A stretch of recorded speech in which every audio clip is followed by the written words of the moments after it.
தந்தை மகன் தூயாவின் பெயராலே ஆமேன். லூக்கா எழுதிய நற்செய்தியிலிருந்து வாசகம் அதிகாரம் 17 இறைவசனங்கள் 11 முதல் 19 முடிய. அக்காலத்தில் இயேசு எருசலேமுக்கு போய்க் கொண்டிருந்தபோது கலிலேய சமாரிய பகுதிகள் வழியாகச் சென்றார். ஓர் ஊருக்குள் வந்தபொழுது 10 தொழுநோயாளர்கள் அவருக்கு எதிர்கொண்டு வந்து தூரத்தில் நின்று கொண்டே, ஐயா, இயேசுவே, எங்களுக்கு இரங்கும் என்று உரக்க குரல் எழுப்பி வேண்டினார்கள். அவர் அவர்களைப் பார்த்து, நீங்கள் போய் உங்களை குருக்களிடம் காண்பியுங்கள் என்றார். அவ்வாறே அவர்கள் புறப்பட்டு போகும்போது அவர்கள் நோய் நீங்கிற்று. அவர்களுள் ஒருவர் தம் பிணி தீர்ந்திருப்பதைக் கண்டு உரத்த குரலில் கடவுளை போற்றி புகழ்ந்து கொண்டே இயேசுவிடம் திரும்பி வந்தார். அவருடைய காலில் முகங்குப்புற விழுந்து அவருக்கு நன்றி செலுத்தினார். அவரோ ஒரு சமாரியர்.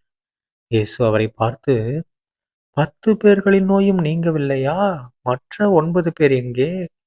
கடவுளை போற்றி புகழ அந்நியராகிய உம்மைத் தவிர வேறு எவரும் திரும்பி வர காணோமே என்றார்.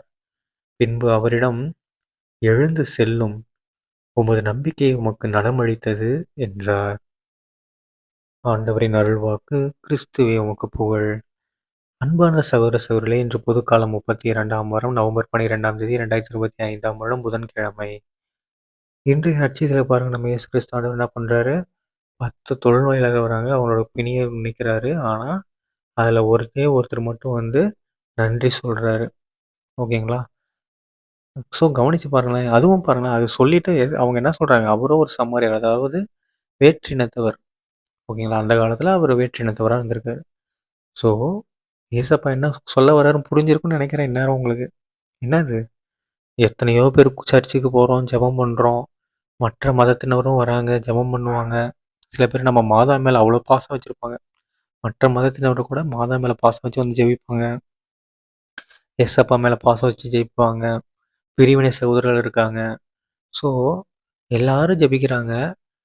பட்டு எல்லாருக்கும் நல்லது நடக்குது. நமக்கும் நடக்குது. நம்மளும் ஜெபிக்கிறோம், நடக்குது. ஆனா, நம்மள விட அவங்க நன்றி உள்ளவர்களாக இருக்கிறாங்க. நெனச்சு பாருங்க. உங்களுக்கே தெரியும். நம்மள விட அவங்க வந்து ஏதாவது ஒரு ஒரு சின்ன அற்புதம் அவங்க வாழ்க்கையில நம்ம ஏசப்பாவால, அம்மா மரியாவால நடந்தா என்ன பண்றாங்க? அவ்ளோ பாசத்த பொழிய ஆரம்பிச்சுடுறாங்க நம்ம கடவுள் மேல. ஆனா நம்ம என்னத்த, அவர் நம்ம கடவுள் தானே அப்படின்னு அசால்ட்டா இருக்கணும்.